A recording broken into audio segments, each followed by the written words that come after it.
everyone, and welcome back to another episode of What the Forensics. My name's Nicole, and I'm joined here again by the wonderful Journey and Rebecca. For this episode, Journey will be telling us all about the case of Cyntoia Brown and sex trafficking. And I know nothing, I feel like this is said every episode. I haven't heard much about this case, if anything at all, so I'm really looking forward to learning alongside you guys. But before we delve in, if you could leave us a review or comments, we do love to read them. It does help us kind of gauge audience interaction and viewership. If you want to like, subscribe, and follow wherever you can, this helps us grow and to reach more people. And while we do try our best for research, we are very limited in what we have access to now that we're not in university. So we are actively learning alongside you, and we still hope that you enjoy learning with us. On that, all of that out of the way, I would like to note that there is a listener's discretion advised as there are going to be discussions of rape, abuse, and sex trafficking. Listen with care. Take time for yourself. Pause if need be. I think we'll have just kind of looking at topic lists. We have a couple deeper ones coming out and about, so just take time for yourself and don't listen if you don't want to. Come back to it, but don't put yourself through it if you're uncomfortable.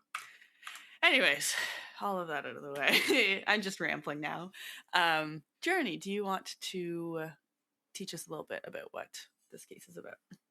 Yeah. So, like you kind of alluded to, we do have some heavier topics coming out. That being said, like there are going to be parts of this episode that will be hard to hear, but it's important that we talk about them still, especially because things like this, like they're still happening, Yep. and it can happen to anyone.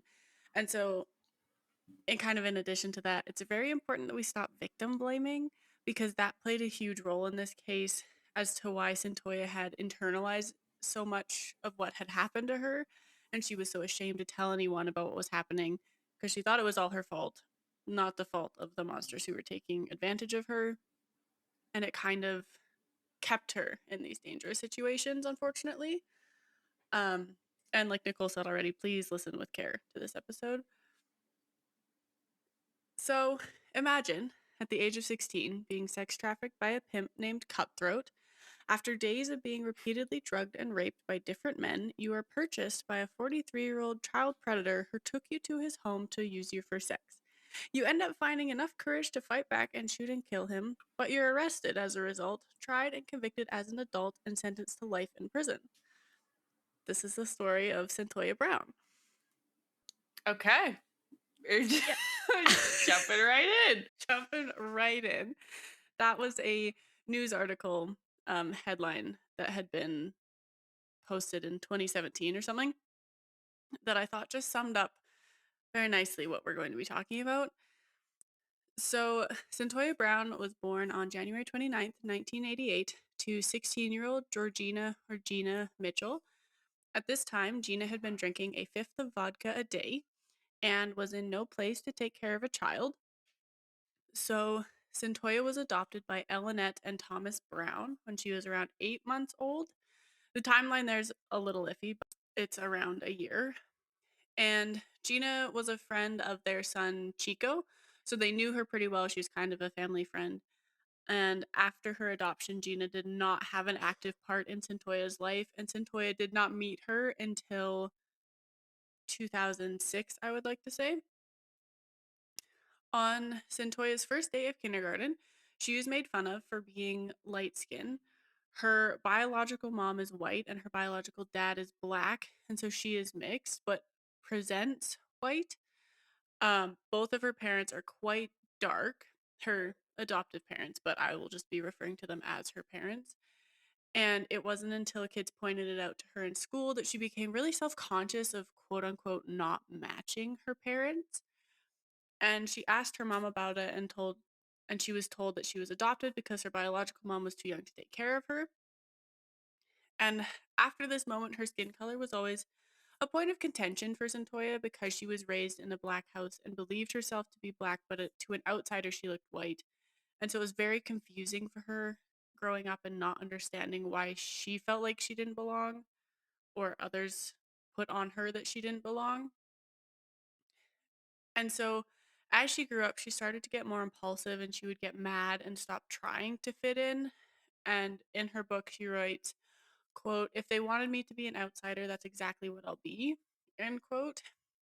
And the reason I included so much about her skin color was just that people would bug her about being white and then she would fight them as a result. And so she was constantly getting in trouble for altercations like that. And when she was 7 years old, her mom was getting weekly notes and phone calls from her teacher about her disrupting class or being rude to the teacher. And she was eventually kicked out of the program for academically superior students. And when she was asked why she was doing this, she would just respond, "I don't know," because she was 7 and she wasn't able to articulate that she constantly felt defensive and that she felt that everyone was looking for a reason to pick on her. And so then her childhood kind of became almost like a self-fulfilling prophecy because if, if everyone thought she was no good, then what was stopping her from being no good, essentially? She was expelled from 6th grade for having caffeine pills in her coat pocket. She had stolen these pills from her brother in law's truck and was showing them off to everyone in school. And the school had a very strict no drug policy, and these counted, I guess. I don't really know. I was kind of confused, but they were not Hmm. happy with the whole situation. I can And imagine too, like, were they loose? They were loose pills, right? they were in like the bottle. Oh, okay. Because I was like, if they were loose, I can understand the school not knowing what they were. But again, I guess what's stopping them from swapping out what's in that jar and just not knowing what kind of pills they're carrying? Yeah, exactly. No, they were in the bottle and she was very proudly showing off this bottle that she had. She's like, "Look Right. what I have." Like it makes her Gotcha. cool. Gotcha. Okay. Um when she got home, her father compared her to her birth mother and that really escalated the situation. He told her, quote, "She was so addicted to drugs that she had sex for money just to get it. Gina threw her life away, and if you don't shape up, you're going to end up just like her." End quote. Oh. Which, That's so horrible. yeah, Oh, in 6th grade? in 6th grade, to someone who's already insecure about herself and where she came from and who she is, to just compare her to someone that she doesn't know anything about but has only been told bad things about. So then she thinks it just Yeah. That's such bad parenting. That's so mean. yeah, I agree. She started at the alternative school after this. And so she had to ride the city bus to school, which put her in some very dangerous situations.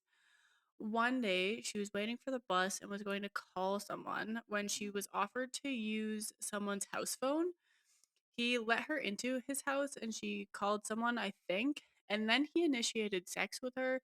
And she felt she needed to as a way to pay for using his phone. Uh, Oh, what a sin. yeah, and she's 12. Oh. So unfortunately, How? she Oh. had been exposed to quite a lot of porn at this age. So Okay. she thought this Oh, was a normal, healthy sexual interaction between people. So she's like, this is how sex happens. Like, this is Yeah. okay. Not realizing that it's Not. predatory and Because I not was gonna okay. say, like, one, our sex ed I know in North America isn't great at all, but to have the knowledge of, yeah, this is normal at 12 just is very unusual. yeah, that's Yeah, very concerning. very concerning. Um, she had also started hanging out with a group of new friends, and one day they went to her friend Sarah's house. Sarah told Cyntoia that she forgot her keys, so they had to break in through her bedroom window. And then when her mom returned home, she called the police. Cyntoia ran out of the house, but Sarah's mom chased her, and they ended up getting into a fight, like a physical altercation. And Cyntoia was charged with breaking and entering and theft over $1,000 at 12 years old, which is Wow. interesting because she says she didn't take anything. But also, like, I guess this isn't important to the current story, but like, what was the relationship between Sarah and her mom? Like, why would Sarah's mom call the cops on Sarah trying to get into her own house? That's kind of my question too, because like, was that Sarah's mom or was that a stranger? Like, did Yeah. they break into someone's house? Like, what Hmm. actually happened? Yeah. But I think Sarah going to this alternative school kind of makes me think that their relationship was very strained, Yeah. unfortunately. So, as a result of these charges, she had to undergo a 30-day psych evaluation. And during her time in the psychiatric facility, she learned to crochet and she was framed for starting a fire. And so yeah, this further cemented her idea that everyone assumed she was guilty without a second thought.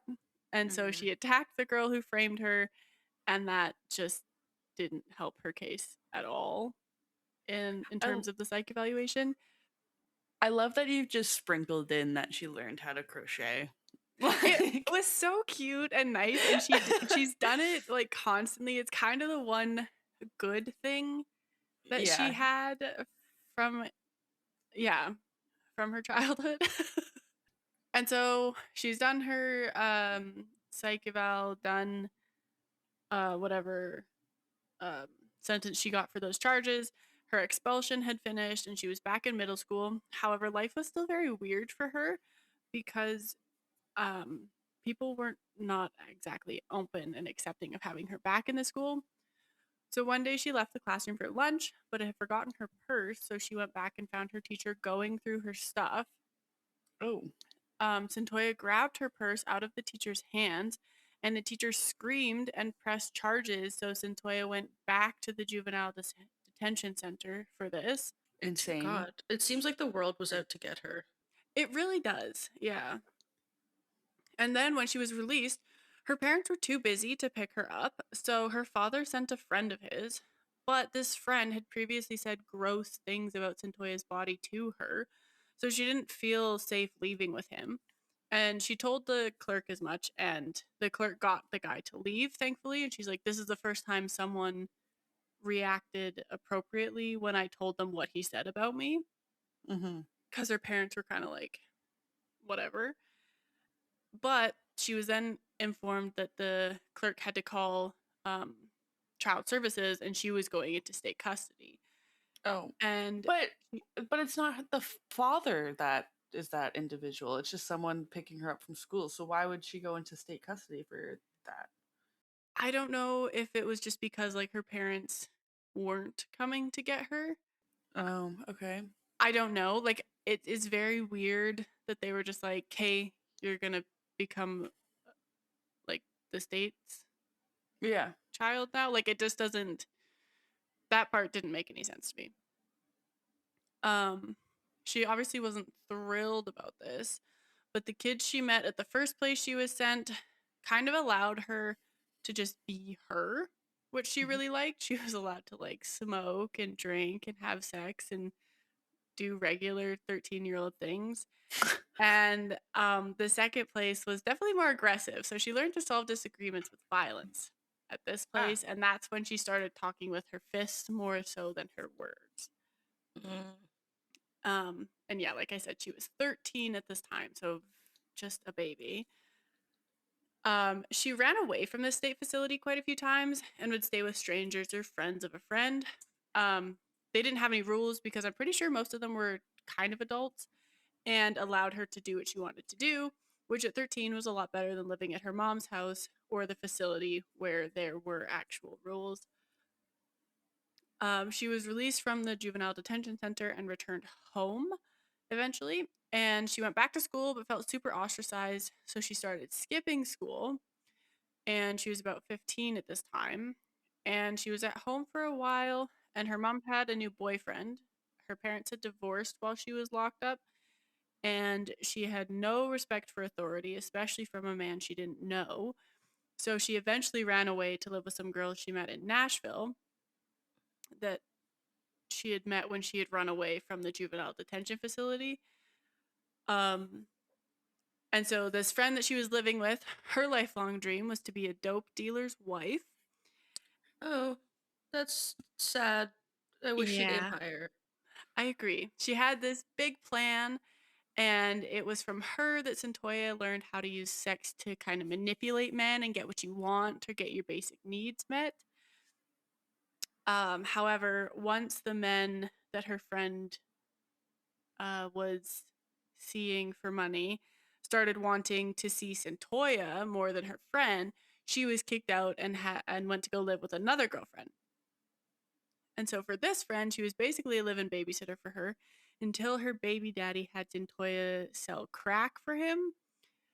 And she would skim some off the top to sell by herself and make her own money since she knew he wouldn't pay her. Gotcha. Eventually, she left that living situation and went back to her mom's house. And she was around 16 at this time. And then she wasn't at her mom's house for very long before she ran away again. Holy.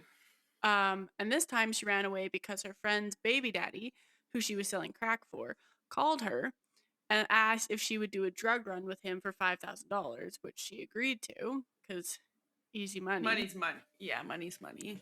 Exactly. However, he basically kidnapped her, took her to a hotel room, drugged her, and raped her. And she woke up 2 days later. Holy shit. Oh. Yeah, she had been raped repeatedly for 48 hours while drifting in and out of consciousness. And she didn't really tell anyone about this experience because she thought it was her fault somehow. But also, like, how do you tell someone about this experience, especially when you don't have a support system the way that she does? Like, she has no support system right now, so who is she even going to tell that would believe her and or do Yeah. anything about? Because obviously she doesn't have a good relationship with authority figures either. Yeah, and like her friends are his baby Yeah. mama. Like, Yeah. yeah, it was really, really unfortunate. Shortly after this, she met Cutthroat, spelled K-U-T, not C-U-T. Oh, He, of course. yeah, and I think that just tells you all you need to know about him. Um, she felt that he was the first boy who had ever listened or cared about what she had to say. They went on a drive and he was like listening to her talk, and she felt safe enough to tell him what what her life had been like. And the entire time while he was driving, he was snorting cocaine Oh, in like alcohol or water or something through like a Visine like eye drop bottle. sure. I don't know how drugs work, so sure. That's I know that that's not how that works, but he said it was like the fastest way to get it or something. interesting. Interest. Okay. This is like a side note, but I see like the methadone droppers, like those kind of droppers all around the neighborhood. So like I can see how that would play in with drug use, but Yeah. for I don't think it's used properly or like there's other uses for those things. Yeah, like what I pictured was like the little squeezy bottle with the little drop at the end. I don't know Oh, what a yeah, yeah, yeah. methadone dropper looks like, but that's what I was thinking of, like a little eye drop Yeah, yeah. bottle or like contact solution or something. Anyway, lovely guy. His real name was Garion McLaughlin, and he was 24 years old at this time. She was 16. She felt butterflies and was convinced that he was the one. So they started to spend a lot of time together, and he introduced her to cocaine the third night of knowing her. A night or two after meeting Cut, she had been getting high with a stranger when she was raped by this stranger. So she left and walked to a phone booth to call Cut to pick her up. He didn't answer, so she called a different number of his, and his friend T-Boy picked up. He agreed to come pick her up and kidnapped her and took her back to his house where he also raped her.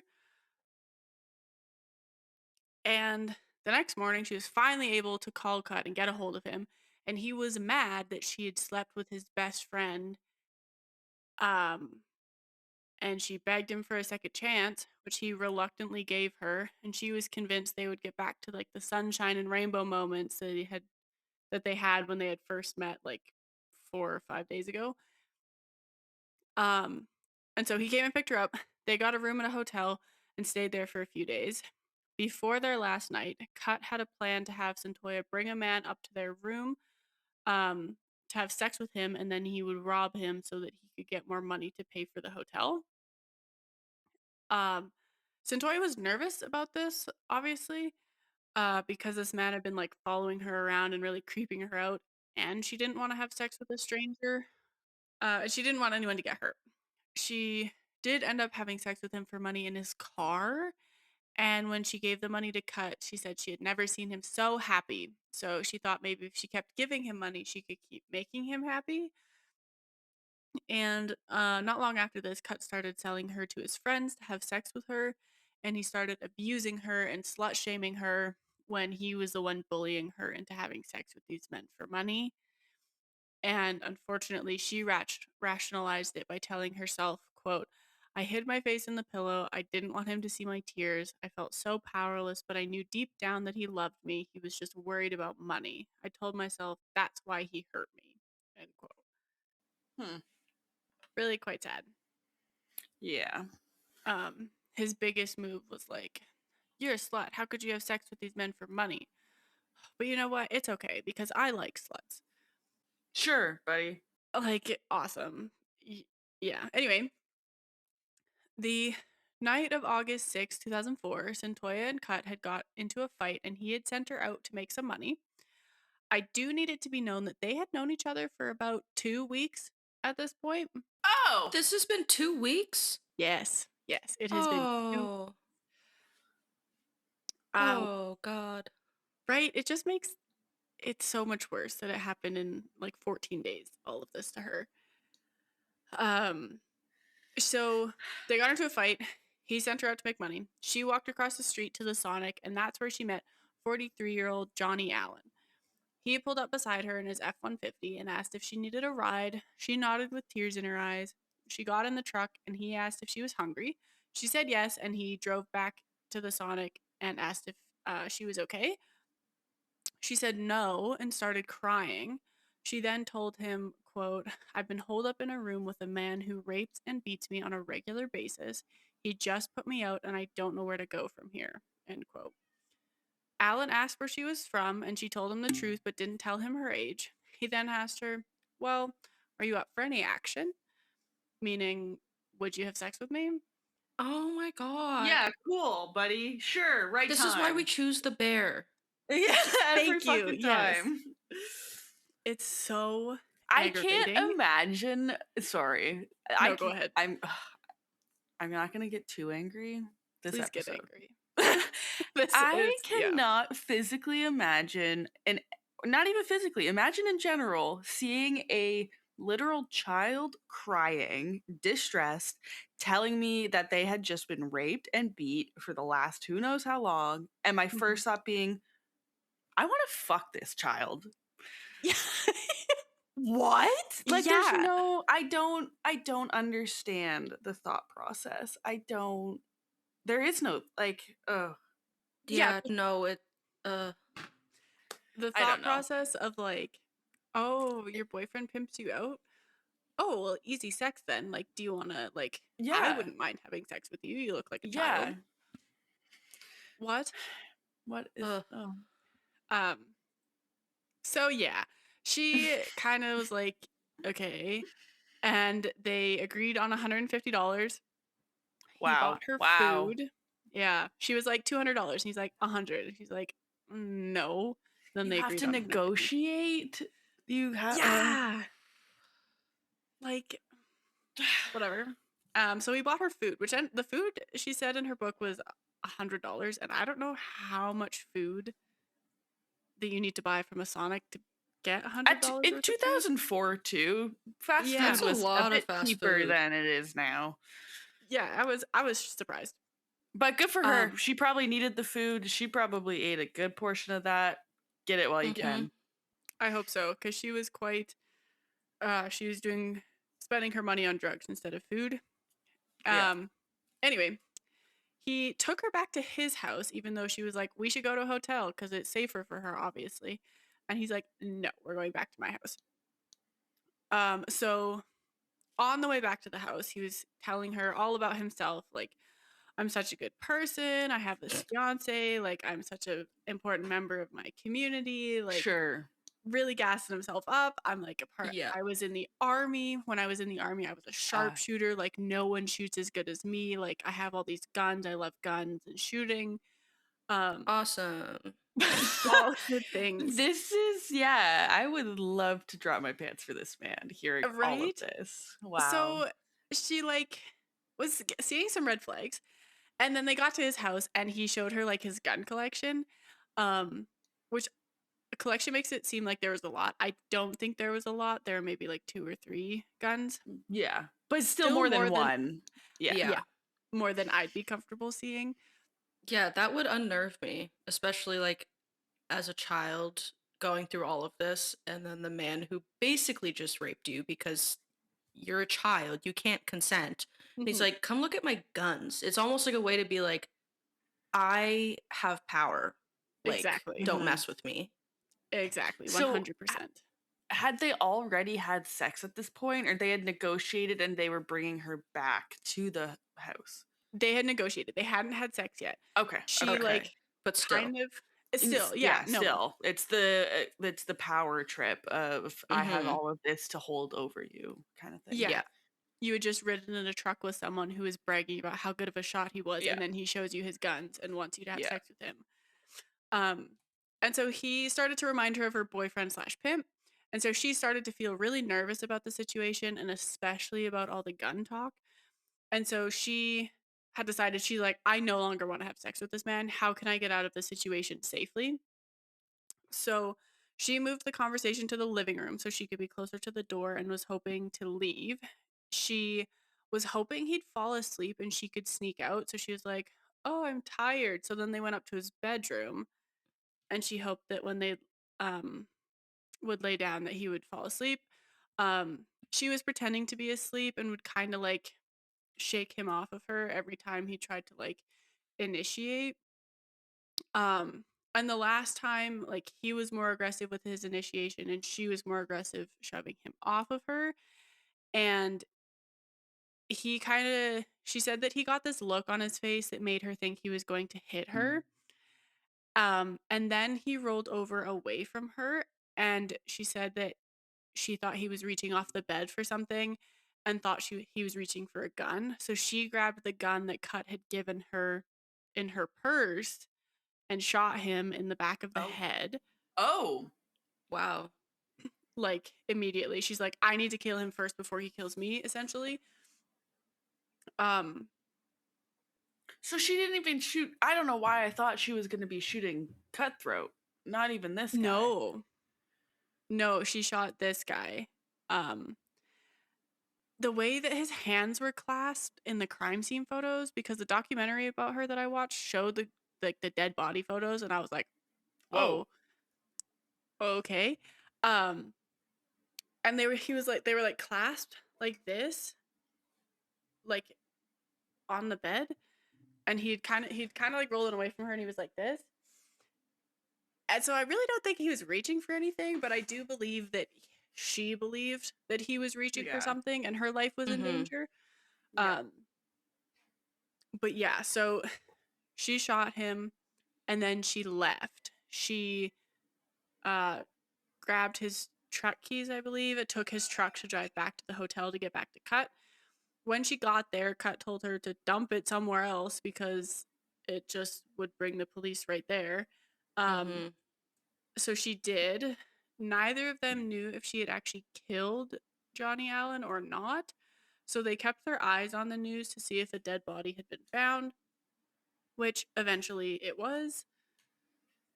Um, in the early morning of August 8th, 2004, like 1 in the morning, police showed up at their hotel door and took her and Cut in for questioning. By the time she was read her Miranda rights, it was 3:28 in the morning, so she was exhausted and high. At the police station before questioning, the police officer told her, quote, "We're going to ask you some questions in a minute. Whether or not you talk to us can mean the difference between 9 years or 99 years," end quote. So to her, this sounded like they were willing to make a deal with her. They also Ooh. said this in a place where there was no recording. Ah. So it's her Damn. word against his about this. Right. And then while waiting for the one who said that to her to come back and ask her questions, the other officer got caught trying to look up her skirt. So Of she What course. the said, Of fuck? course. Of yes, course. grown adult men looking at, mind you, she told them she was 19. It's still not okay. She's sitting there and he's like leaning back, trying to look up her skirt. And she's like, I'll let you see my skirt if you let me out of here. And he's like, I can't do that. Not like, I'm not looking up I your hate skirt. That's a men. perverted thing to do. Just, no, I guess I can't do that. Oh, I don't This even poor have girl. words. Oh my god. Yeah. And this is why women don't go to police to Exactly. disclose things that are happening to them, because the police are a part of it. Yeah. And even like before, like when the police knocked on the door, Cut was like, you need to tell them you're 19 so I don't get charged with statutory rape. Like, you can't tell them you're 16. Oh my god. Like, wouldn't they find out at like somehow though? Like I don't know, but she's been in the system for Yeah. like foster care, and like obviously the police have access to those systems. So I feel like if they just did the slightest bit of background investigating, they would find her real age. Oh yeah, just you wait. When they find out her real age, it is nice. Okay.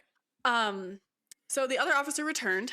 They read her Miranda rights, and she stopped them when they got to the part about them not promising her anything. She's like, wait, you did. You told me if I cooperate, it will be the difference between 9 years and 99 years. And he's like, no, we didn't. We meant that we'll tell the DA you cooperated. And she's like, that's not what that, okay. So we only have like that last part on video, so it's her word against theirs, which is annoying because no one believes her story. But even with that too, when they said no, we meant this, it obviously is indicating there was a prior conversation, that something was alluded to in terms of some sort of lenience.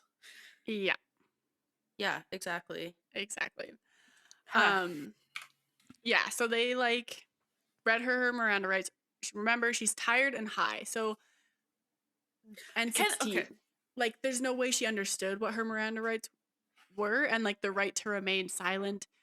She said at the time she understood, but in the documentary, she's like, I didn't know what that meant. Like, I didn't know that I actually didn't need to say anything. And I thought that if I told them everything, I would get a deal. So, of course, I'm going to waive my right. She's also impaired. How can they, like, do they not have to wait until she's in a right state of mind to do all of this? Yeah, apparently not. Like, Right. Okay. Cool. Yeah. Sure. Yeah. Sure. Yeah, because anyway, so she told them everything about the murder because she was very confident that it was self-defense, so nothing would happen to her because she still somehow had faith in the justice system. As honestly, like anyone who hasn't encountered it normally would, because they're the ones that are we grow up being told they're the ones that are going to protect you, always go to them for help, and the truth will always come through. But I mean, as like through all the cases we've discussed, it's very clear that's not often the case. Yeah, like the one thing I took out of, well, not the one thing, but the thing I think of most from our psych and law class is do not talk. Like, Yeah. your right to silence, take it. Like, don't speak to them without a lawyer present because they do not have your best interests at heart, which you are taught to believe that they do. They are legally allowed to lie to you. They can do whatever the fuck they want. Yep. So yeah, she's telling them everything, but leaving out any of Cut's involvement or their relationship leading up to this because she wanted to protect him. Oh. 'Cause she's scared of him, basically. Yeah, pretty much. And she's like, if I protect him, then he loves me, right? Like, this is what you do in a relationship. However, what she didn't know was that Cut was singing like a canary in the other room. So the cops learned that she had lied to them.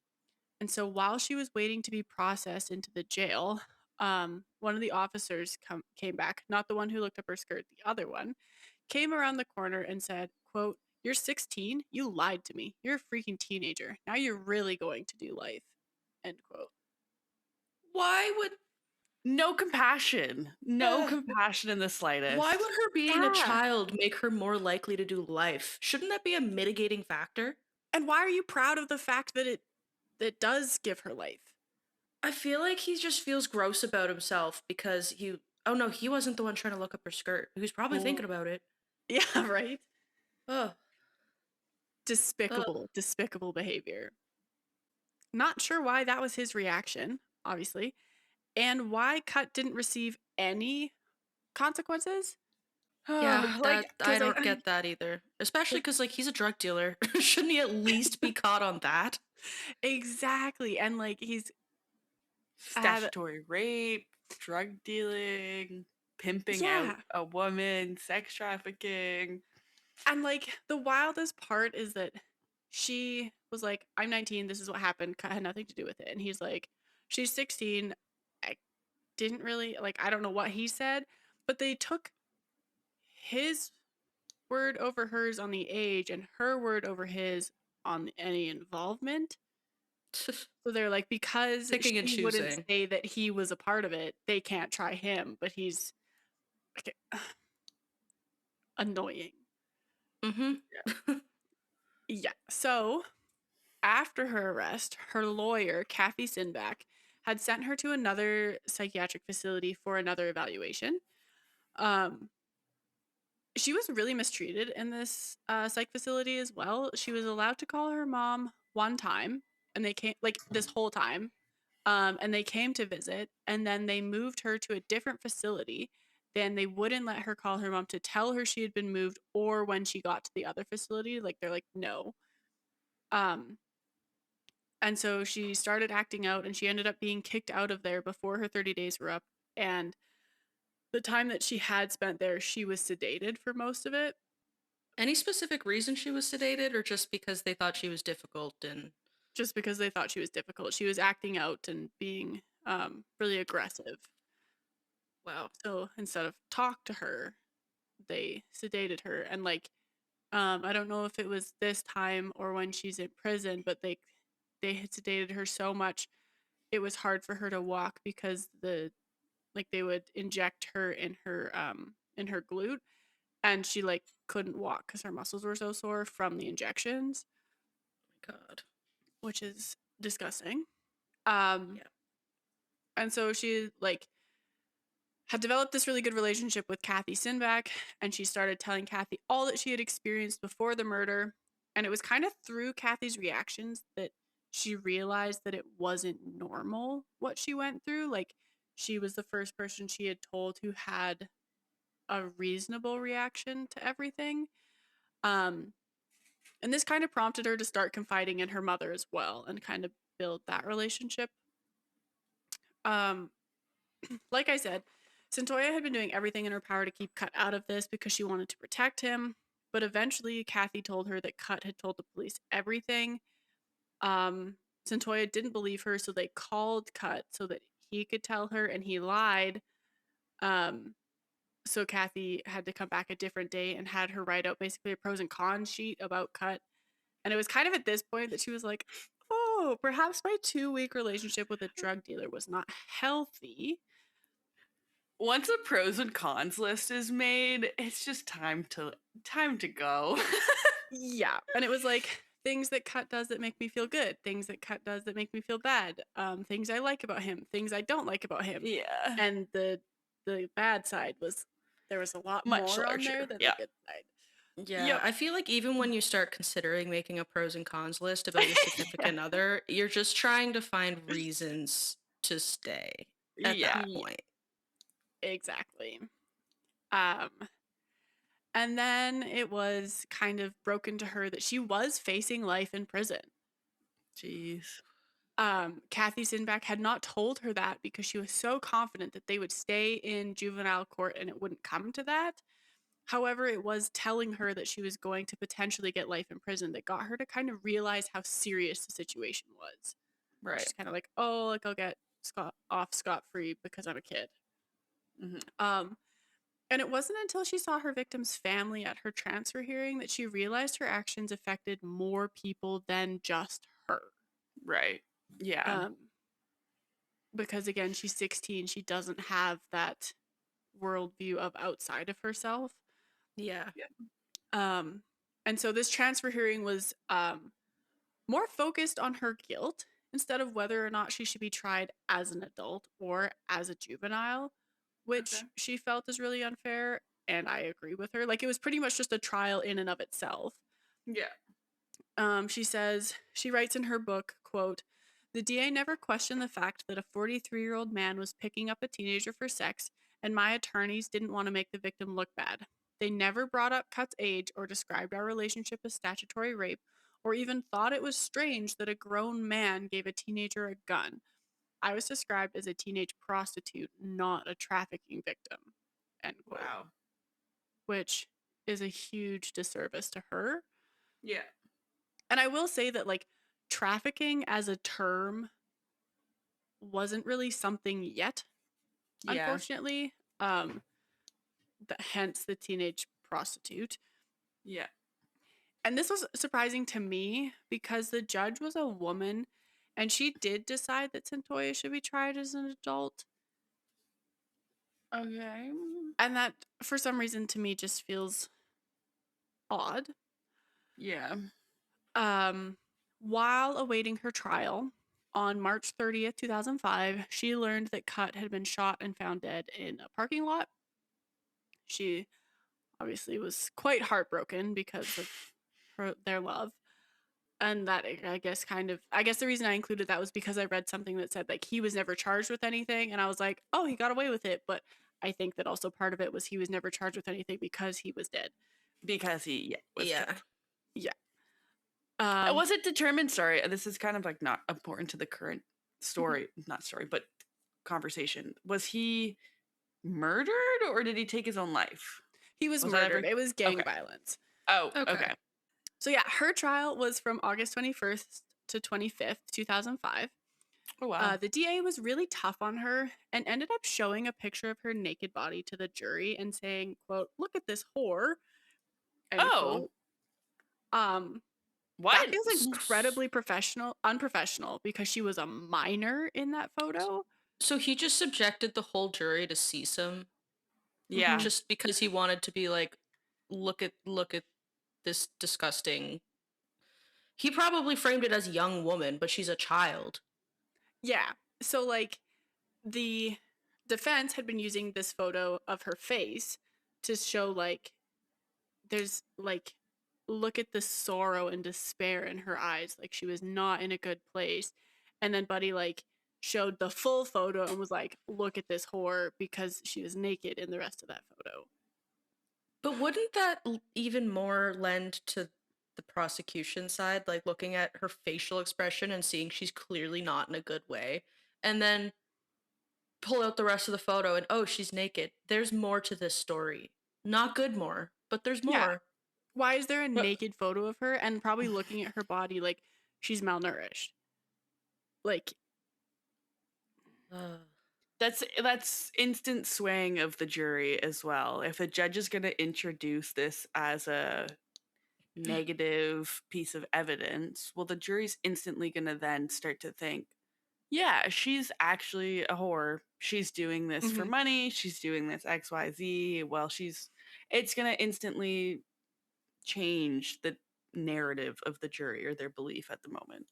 yeah. Mm-hmm. Yeah. Yeah, calling someone a whore is very subjective. That's not something that needs to be said by Like, either the yeah, prosecution or the defense. Like, that just shouldn't be in their vocab on trial. Especially when the exactly. case is of a child. And, like, Yeah. yeah, she's being tried as an adult, but in that photo, she was not an adult. Yeah. Yeah. Like, she's 17 at this time. What is the benefit of bringing up that full photo and using that verbiage? There is none. Mm-hmm. Yeah. Other than swinging the jury, like you said. Yeah. So that happened. The jury only deliberated for 6 hours before returning with a guilty verdict.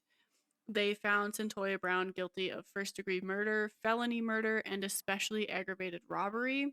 The mandatory sentence for people under 18 who are convicted of first-degree murder in Tennessee was to face 51 years behind bars before a chance of parole.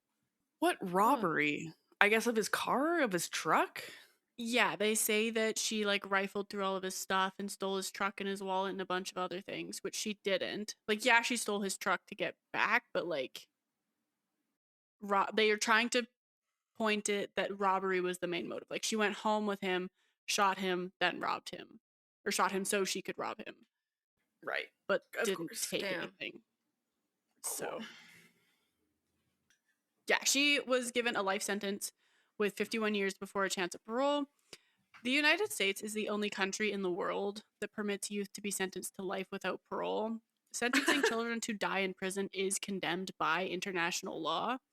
In I'm Article not surprised. 37A, no child shall be subjected to torture or other cruel, inhuman, or degrading treatment or punishment. Neither capital punishment nor life imprisonment without possibility of release shall be imposed for offenses committed by persons below 18 years of age from international law. Like, that is what it says in the law. Cool. But it's Yeah, the but United do we? States. I was just gonna say, I don't know if they follow international law. I Like, don't think how they can care. not? That's what gets my goat, is like, no one's doing anything about this. Like, they're like, this is a case of them going against something that, like, the Geneva Convention. Like, if other countries were going to do this, they would be the first to at arms to like punish them. Like, why is nothing being done about that? Just Yeah. another quick side note about the International Criminal Court, like Geneva Convention, all that jazz. The US actually isn't a party to it, so they can't basically, like, the states literally doesn't follow like the International Criminal Court. Like, I don't know the full story, but it's like they don't support it, they don't assist it. I don't They're know why also the United States is seen as the best country in the world, because everything they're not. yeah, Just in a nutshell, I'm not going to get into American stuff, but yeah, they're not a great country. They're not as good and amazing as the Americans want us to believe. yeah. That's wild. I didn't know that. If they're actively complicit in genocide as well, I don't think they're going to have more of a say of sending children to life in prison, I will say. Yeah. No, I thought that it applied to everybody. I thought like there was no, you didn't have an option to opt in or opt out on an international law. Um, so I guess that makes more sense is why they don't give a Yeah. fuck. Yeah. Um, Yeah. anyway, also in 2004 in Roper v. Simmons, the court banned the death penalty for youth under 18 years old. So prior to 2004, if you committed murder in the States, you could be sentenced to death. Wow. In 2009, a life sentence was banned for non-homicide crimes. And finally, in 2012, mandatory life without parole was banned in homicide cases. That being said, there are still 17 states that permit juvenile life without parole. So That's the one thing I don't understand too. I understand like the US is so big, but how can you have these bannings, legislation, XYZ, and then certain states are just like, no, I'm yeah, not going to. Thanks though. yeah, I'll take that under advisement, but like I'm not gonna do it. It's not gonna happen. Yeah. Yeah. So that kind of is why she got a life sentence at 16. Um, she was transferred to the Tennessee Prison for Women on September 11th, 2006. She had a rough time in prison and ended up in max security for a while.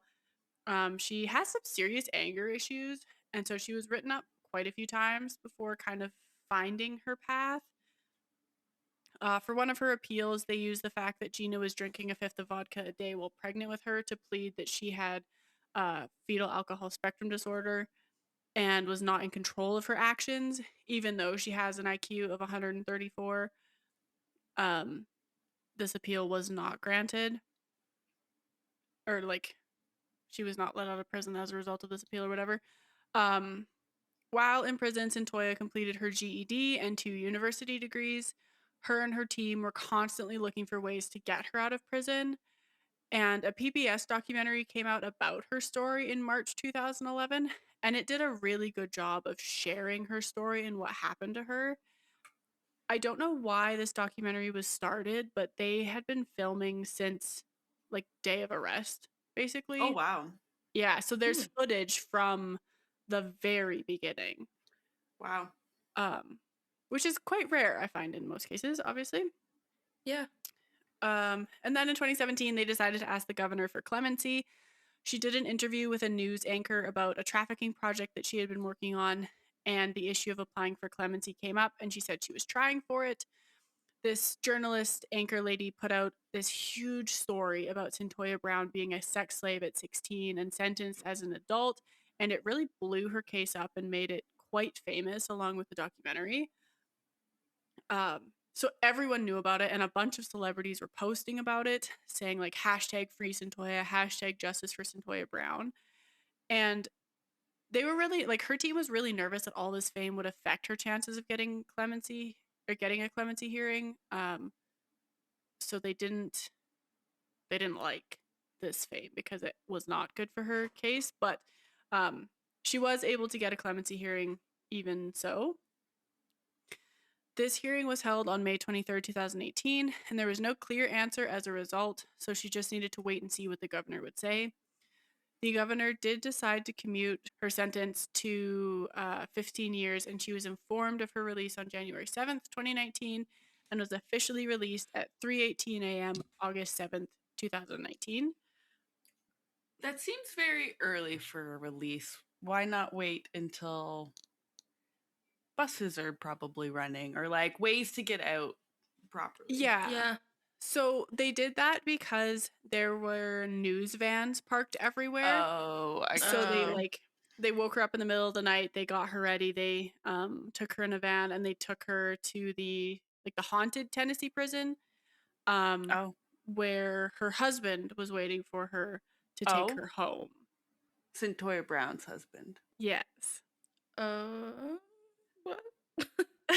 So she met her husband in 2017-ish, I think. He watched her documentary and decided to reach out to her via letters. So he wrote her a letter. They fell in love and really connected over God because God told him that she was his wife and that she was going to get out of prison. That's eerie. Yeah. They eventually got married over the phone on January 28th, 2019, and moved in together when she was released. That kind of really shrinks their relationship, but it's not the focus of this episode. She is now out on parole. She's on parole for 10 years. That's pretty much Cyntoia's story. However, during her time in prison, she learned of the term sex trafficking, and it made her re-examine her entire experience. And it was kind of a shame, actually, no, it was a big shame that it wasn't a defined term during her trial.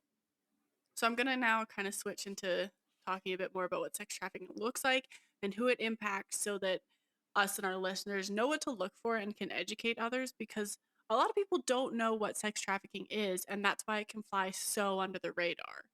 Yeah. And I think before, I know you'll get into it more in depth and teach us some more too, but sex trafficking is not always what we see in media of having a big pimp and he's just, pimping out all these women. It shows up in a lot more subtle ways. Yes, 100%. So, sex trafficking, by definition, occurs when a commercial sex act is induced by force, fraud, or coercion if the victim is 18 years of age or older. Any minor who performs a commercial sex act is federally defined as a victim of sex trafficking, regardless of the use of force, Good. fraud, or coercion. Good. Because Yeah. they cannot consent to a commercial sex act. No matter what the age of consent is, if they are under 18, they just, period, end of story, cannot consent to it. Yeah. Okay. So, a commercial sex act includes prostitution, pornography, and sexual performance done in exchange for any item of value, such as money, drugs, shelter, food, or clothes. Some forms of sex trafficking include pimp controlled trafficking, gang controlled trafficking, familial trafficking, and Yeah. survival sex, which is when a minor engages in commercial sex acts in order to meet their basic needs, such as food and or shelter. Yeah. Um, it can involve physical force or threats of violence, but in many cases, it doesn't have to. Other forms of manipulation or intimidation can be used, like threats of deportation, emotional abuse, manipulation, and abuse of trust or power.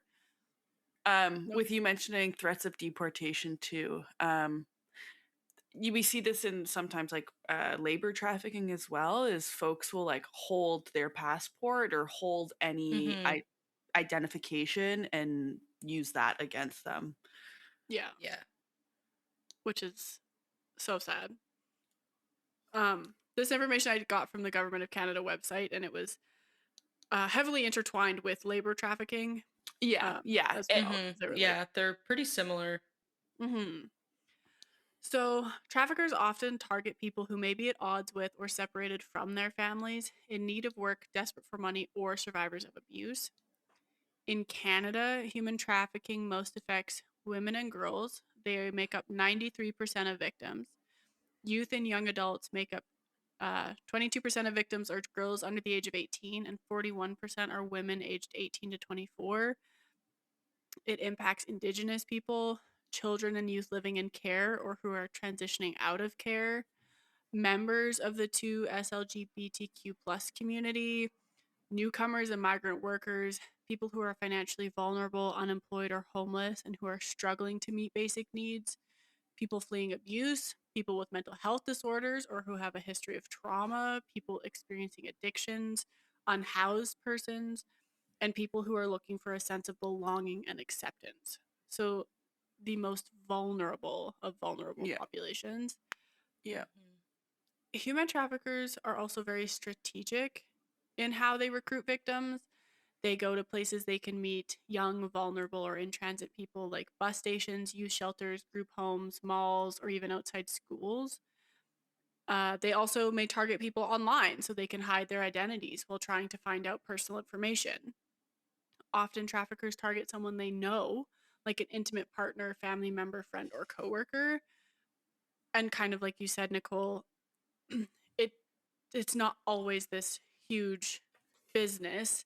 It's yeah. often someone you know who Taking is advantage taking of you. advantage. Yeah. That's one of the big misconceptions when people think about sex trafficking, human trafficking, is like it doesn't have to be a big secret ring of bad guys. Like it is usually someone that is known to you. It's the same as like acts of violence. It's like it's typically going to be someone known to you, like more often than not, that ends up doing this to you.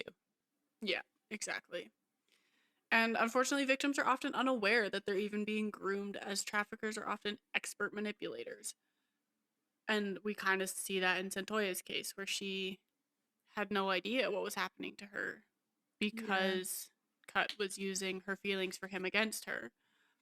Well, being like, even just being in such a vulnerable state as most of these victims are, that's not often something that's considered because it's so sidelined from I'm getting a roof over my head. This will get me food. This will get me XYZ.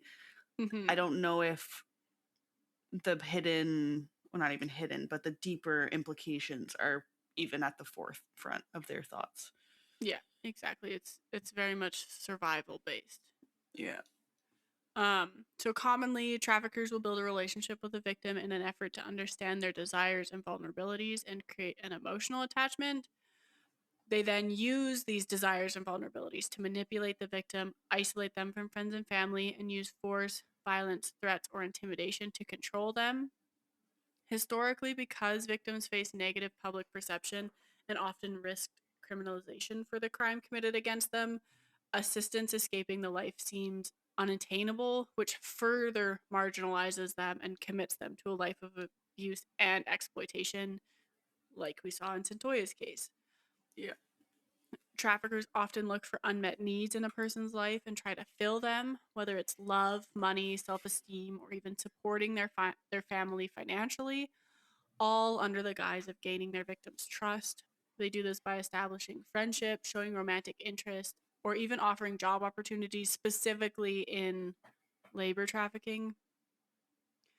Um, Traffickers may also force their victims to commit crimes on their behalf, like shoplifting, mailbox theft, recruiting other victims, or filing fraudulent refugee or social assistance claims, all to benefit the trafficker. And also, I feel like to blackmail them into staying in this situation.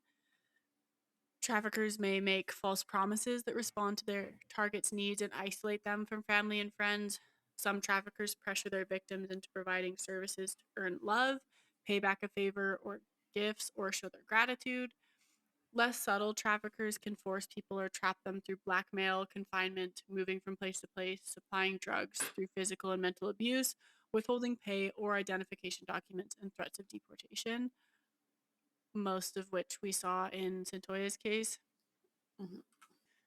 Traffickers also insert themselves into the center of their victims' lives and take full control. The victims are often slowly pushed into doing things they might be uncomfortable with.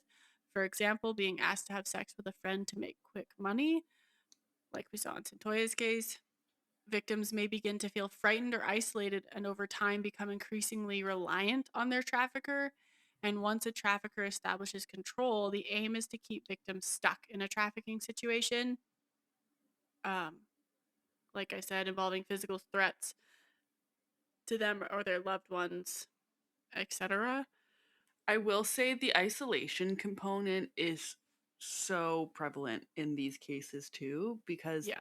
it's so important for the traffickers to isolate their victims so they have no contact with any possible support system they may have. And like you Mm-hmm. said, that reliance piece is then built upon that isolation. Yeah. And that can be said for every abusive relationship. Like Mm-hmm. it's Yeah. such a common tool Yeah. to isolate victims. Um, Trafficking is often low risk, high reward since many people don't know what trafficking is or what signs to look for. Victims are often unwilling or afraid to take action against their traffickers, which makes human trafficking really hard to prosecute. And like we saw in this case, Cyntoia was too scared to tell the police about Cut's involvement, so he was not prosecuted or even detained, even though he allegedly told the police what had happened. But because it was not corroborated by Cyntoia, they didn't arrest him. I know in Canada, human trafficking and trafficking, like labor, any form of trafficking is really hard to prosecute. So it's typically like other crimes that are taken to court and then kind of the trafficking's added to that. It's not Mm-hmm. often the main prosecution point. Yeah, which is quite upsetting. Um, so some signs of sex trafficking is just, do you or someone you know have a new relationship with someone controlling, perhaps of your online time, or you met them online? Are you receiving excessive gifts or cash from a partner for no reason? Does there seem to do you seem to be in a relationship that has taken a sudden negative turn? Do you have intimate images that have been shared by someone online with or without consent? Do you feel intimidated or controlled? For example, someone is controlling your phone, ID, or movements. And are you living or working in unhealthy, unsafe conditions? Like all of these things can potentially lead to sex trafficking. I will say that, I guess I don't really need to say like not all of this is trafficking, but a lot of Hmm. those Mm-hmm. are abusive tactics Yeah. regardless. Yeah. Yeah. So while it may not be trafficking, it might still be an unsafe situation. Um, it's also important that you talk about human trafficking with your kids. We don't have human children, and it's quite like it's a scary topic to talk about with your kids. But I feel like especially now with the prevalence of social media and like video game chat rooms and all of these Yes, scary 100%. online things, it's very important to talk about them and tell them what to look for. Yeah. There are quite a few things online, like good things that we'll have linked in our on our website, little pamphlets you can read about.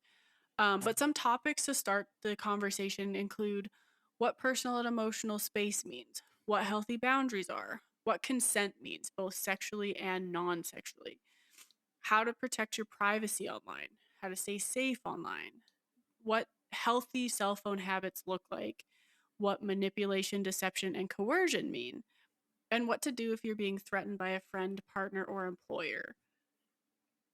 Um, I've already said this, but anyone under the age of 18 that has sex in exchange for a good is automatically considered a human trafficking victim.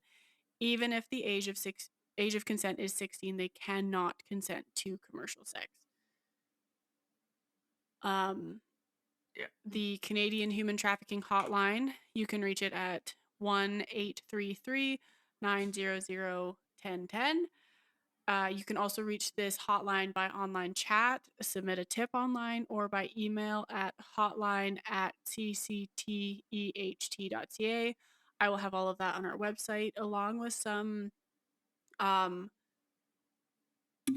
resources to report tips if you think that there may be a trafficking situation around you. We'll also have some screenshots of more in-depth descriptions of what to look for in potential human trafficking situations, just so that we can all stay aware of what it looks like so we can kind of stop it. And lastly, I just want to go over some myths about human trafficking. So one myth is that human traffickers only target strangers. That is not true. Traffickers can target strangers, but most often victims are trafficked by someone they know, like a past or current intimate partner, family member, friend, coworker, or boss. Another myth is that human trafficking only happens to women and girls, and that is not true. No one is immune to human trafficking. While most victims are women and girls, men and boys are also victims of trafficking, as well as people of all gender identities and expressions. Like everyone can be trafficked.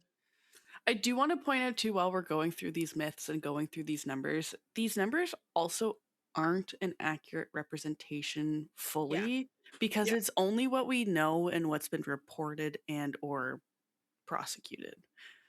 Yes. And I will say Like, I and grabbed most of this information from the Government of Canada website, so this may Yeah. not apply to every and that's not to say it's not real, but it's like the numbers are probably, if not definitely, much smaller than they actually are in real life. Yeah. If that makes sense. Like the percentages and the victims, like it's most likely there's more people involved and than we know. Right, okay, yeah. Yeah, no, very true. The next myth is that human trafficking always involves physical violence. It can, but in many cases it doesn't. The traffickers will control victims through other means like threats, emotional abuse, manipulation, and abuse of trust or power, not always physical violence. The myth of human trafficking victims can always just leave. In many cases, victims are controlled and monitored by their traffickers. Threats of violence, intimidation, and fear of punishment or further isolation often prevent victims from leaving the situation. And that's the same as just being in an abusive relationship. Like, you Mhm. can't just get up and leave. Like, there are so many factors that might be keeping someone in that situation. Exactly. Yeah. The myth of human trafficking involves being willingly smuggled across borders in shipping containers. Human trafficking is not the same as human smuggling. Human trafficking happens without victims' consent and can occur both within borders or across borders, or without transporting victims at all. I would like to say that I feel like you can be smuggled to be human trafficked. Mm-hmm. And a myth of human trafficking doesn't happen in Canada. Human trafficking is happening in communities across Canada. Between 2014 and 2024, the highest average annual rates were reported in Nova Scotia and Ontario, with most incidents concentrated in cities like Toronto, Ottawa, Montreal, Thunder Bay, and Halifax. Yep. I Yeah, feel a like big pattern is I find like port cities or just major cities in general, but port cities are a big hotspot for trafficking. I agree. I'm honestly shocked Vancouver isn't on there. Me too. Yeah. Yeah. Vancouver sees a lot of drug trafficking, though. Yeah, they do. Vancouver has its own issues. Yeah. Yeah. Yeah. But yeah, like Rebecca said, like any port city, there's a high probability that a lot of trafficking goes on there. You also see in like rural areas too. So, like Nova Scotia, there's actually an active article that's out right now about human and labor trafficking, about someone in kind of rural Cape Breton, I want to say, somewhere in the province. But they had come from Toronto out, or from the GTA, Greater Toronto Area, out to Nova Scotia. Mhm. And like Thunder Bay too is a bit more isolated than other inner cities like Toronto and Ottawa and even Mhm. Montreal. Yeah. And they may not be port cities, but they're on the general route, like the main Yeah. highway. So yeah, they're major hubs of activity. Yes, yeah. There's a lot of people, and so it's not like a lot of people go missing, and it's Yeah. not often given highest priority. Yeah. But yeah, that's the Sunshine and Rainbows case that I have for you guys today. Sorry, it was so sad, but it is important to talk about and really keep an eye out. Yeah. Yeah. Yeah. And I think a big part of kind of a takeaway too is like we had mentioned, like a lot of abuse tactics fall into trafficking tactics, and they not to say interchangeable, but just because you may experience one in an abusive relationship doesn't mean trafficking's occurring, but just to be more mindful of the what could happen next steps and vice versa sort of Mhm. thing. Exactly. And yeah, just to know, how do I want to word this, that yeah, people in trafficking situations typically don't, like you said, don't choose to be there, and they're not able to easily make that choice to leave because of a threat to their safety. So I Exactly. think for us on the outside too, not holding it against victims of trafficking, and like you said, that whole victim blaming component was big in this case here. Yeah. The circumstances that led up to Cyntoia's decisions at such a young age, while they may have been poor decisions, she cannot be faulted in the same way that another person making those decisions could, Yeah. given circumstances at hand and given her the position she was in. Yeah. I feel like making poor decisions should not equate to deserving Yeah, of No. a situation like this. And I correct. would like to recommend reading her book. It she's it feels very truthful. Again, like it's tough when you're reading something and you kind of have to filter it through like what bias are they writing it through. It feels very truthful and forthcoming. So I'm choosing to believe that it is truthful and right, but it's very sad. It's a really good read. It's about 300 pages long, but yeah, I would recommend that. And her documentary is on Netflix. Um it was definitely a different documentary because I feel like it didn't really answer any questions in terms of like the case, but Mhm. it was more just telling her story. Mhm. Bringing light to what led to it, and the trafficking component, I would Yeah. assume. Yeah. And yeah, it did just take the world by storm. Mhm. Yeah. But yeah. No, thank you for sharing. I knew kind of slightly, I mean, given that it was Cyntoia Brown and sex trafficking, I kind of knew what to expect. But I definitely went in with a different view as to kind of the order of events. I didn't realize it was one of the Johns that was murdered. I, for some reason, had in my mind that it was going to be someone within that trafficking world or ring. Yeah. So that was interesting to learn about. But I Yeah. appreciate you sharing that and providing some resources. And to listeners that aren't in Canada, the information that was shared is still applicable around the world. The numbers may vary, but it's not just a Canadian, North American issue. It happens everywhere. So, Yeah. And I'll try to find some resources for people who may not be in Canada or like directions to websites because the Government of Canada website had like a get help now, like bright green button and like a leave quickly button. And so they're very aware. So I imagine that there will be similar websites in other places as well if you Yeah. feel like you were in this situation.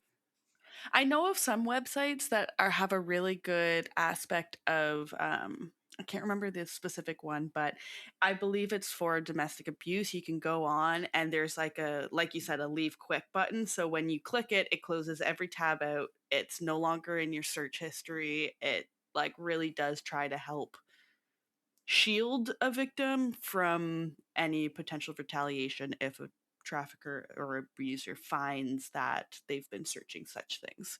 Yeah. Um, so I appreciate you bringing light this topic, despite it being not a light topic. And Rebecca, you've got a quick forensic fact corner topic thing. I do. It's really quick. Like I just found it to add a little bit of levity to to the end of this episode. It's not forensic either. But monarch butterflies, we all know them. They're very pretty and orange and black, and they migrate every year. They are a threatened species. I don't think they're on the red list specifically as like an endangered species, but Canada does recognize them as threatened. Um, the Biden administration was trying to get them recognized as endangered, but that's been slowed down because of the current president. But either way, they're primarily because of human interference. They are becoming an endangered species. But Mexico this year just recorded a 64% jump in monarch population during their migration this winter. And Oh, this was wow. so this year they covered the largest area of Mexico since 2018, Whoa. That's awesome. which is, yeah, it's really exciting. Apparently, um, the World Wildlife Fund had showed figures that said this year monarchs expanded to cover 2.93 hectares or 7.24 acres of forest. And that was comparable to 2018, where it was only 1.79 or 4.42 Oh, acres or wow. hectares. Wow. So That's that's awesome. really exciting. I don't have much more to say about it. I'm happy they're coming back, Doing well. maybe. Yeah. Because I remember seeing lots of monarchs as a kid, and now it's like I might see like one or two this summer. I recommend for anyone with the space to do so to get pollinator friendly flowers, wildflowers and plants, and plant them in your yard or have a jar or a pot with them. Yes, milk thistle specifically is something that monarch butterflies feed on. Mhm. So if you could find some milk thistle, I'm sure the monarchs would appreciate that. Yeah. I will say too, they are on the IUCN Red List. They Oh, they are are. they are threatened species in 2021, but they are listed as least concern at the moment. That's not to say they're of no Okay. concern, but they are on the list, and Mm-hmm. their population trend as of 2021 was decreasing. So Yeah. hopefully with this news and the data and information presented, they may be moved up. Their population may be increasing a bit. Yeah. Mhm. I hope so. I miss them. I hope so too. They're I do fun. I do remember having vivid like childhood memories of monarchs kind of everywhere growing Mm-hmm. up. Just always seeing them in the summer, so hopefully they make a comeback. Yeah. I remember growing up we did like a thing for science. Since I was homeschooled, science could be anything. We got like butterfly eggs or chrysalis or something, Mhm. and we just like waited and we saw them hatch and then you could release them, and it was a Oh, really the cool cocoons. Oh, kind of I thing. love So that. if you feel like doing that, that's also an option. Yeah, that's Just make fun. sure they're native to your Yeah. your area. Yeah. Yeah. Yeah, you could go And I don't searching know if for there's them. like reputable butterfly breeding sources or like whatever, but make sure you're doing it in a helpful way. Yeah. Even marigold flowers can be used They're very, very, very easy to grow, and they self populate. I forget the proper term, but Pollinate? yes, like you get your own, you can take the seeds from them and either save them for the next season, or they'll just Oh. drop and then reseed themselves. Oh, Oh, cool. okay. That's cool. Maybe I'll plant some marigolds. I have a front garden that I need to do something with. I have a full jar of marigold seeds if you would like a couple. Ooh, tempting. Because I bought a plant last season and harvested a whole bunch of seeds from it. So I love that. just a suggestion, but thank you for that news. It's always fun to hear, or always nice to hear, that certain populations are coming about, I guess. Growing, Yeah. coming. I don't know. That there's I some feel like- good in what's happening. Yeah, I feel like I've seen quite a few things of like, oh, this previously endangered species is now least concerned or no longer considered endangered. And it's kind of nice to see that instead of the everything's endangered now. Yeah. Mm-hmm. I agree. But I don't remember what specifically triggered that thought. I'm just looking up something quickly about this wild cat, I believe. The flat-headed cat. Have you heard of this as well? The which? I don't know, but now I need to look them up. A endangered flat-headed cat thought to be extinct in Thailand since the 90s. I believe that they've had 3 sightings in the past year or two of this cat. It's so cute. Oh my god.